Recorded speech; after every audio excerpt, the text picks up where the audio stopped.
మనము మన మున్సిపల్ కార్యాలయ ఆవరణలో గౌరవ state seeds corporation chairman Abhish Reddy గారు, అలాగే మన మున్సిపల్ చైర్మన్ అయ్యప్ప శ్రీనివాస్ గారు, అలాగే కౌన్సిలర్ భూషణ్ రావు గారు, మన మున్సిపల్ సిబ్బందితోటి ప్రభుత్వం ఇచ్చిన ఆదేశాల ప్రకారం ఈరోజు మాజీ కేంద్ర మంత్రి కాకా వెంకటస్వామి గారి జయంతి ఉత్సవాన్ని స్టేట్ ఫంక్షన్గా నిర్వహించుకోవడం జరిగింది. ఈరోజు తన 95వ జయంతిని మున్సిపల్ కార్యాలయంలో ప్రభుత్వ ఆదేశాల ప్రకారం నిర్వహించుకున్నాము.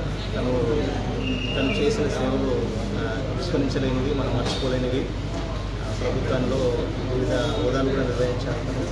రాష్ట్ర ప్రభుత్వంలో కూడా తన జయంతిని పురస్కరించుకుని ప్రభుత్వం ఇచ్చిన ఆదేశాల ప్రకారం మనం నిర్వహించుకోవడం జరుగుతుంది. మున్సిపల్ కార్యాలయంలో మా గౌరవ కమిషనర్ గారు, మాజీ కౌన్సిలర్ గారు, అలాగే వైస్ చైర్మన్, మా విత్తనాభివృద్ధి సంస్థ చైర్మన్ అయినటువంటి అన్నగారితో కలిసి గడ్డం వెంకటస్వామి కాకాని పూలమాలలు వేసి నివాళులు అర్పించడం జరిగింది. ఆయన తొలి దశ మలి దశలో తెలంగాణ ఉద్యమంలో పాల్గొని ఉద్యమాన్ని ముందుకు తీసుకెళ్లడంలో ఆయన చాలా పాత్ర ఉంది. అదేవిధంగా కాంగ్రెస్ పార్టీలో వివిధ హోదాలు అనుభవించిన వ్యక్తి, కార్మిక సంఘాలను ఏర్పాటు చేసి కార్మికులని ఐక్యమత్యం చేసిన వ్యక్తి కాకా వెంకటస్వామి.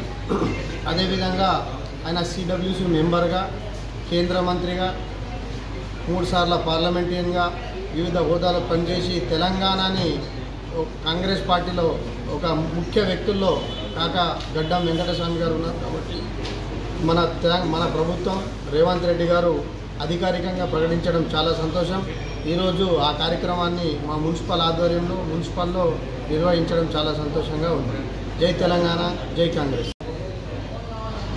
వెంకటస్వామి గారి జయంతి సందర్భంగా ఆర్మూర్లోని మున్సిపల్ కార్యాలయంలో వారికి చిరపటం పూలమాల వేయడం జరిగింది.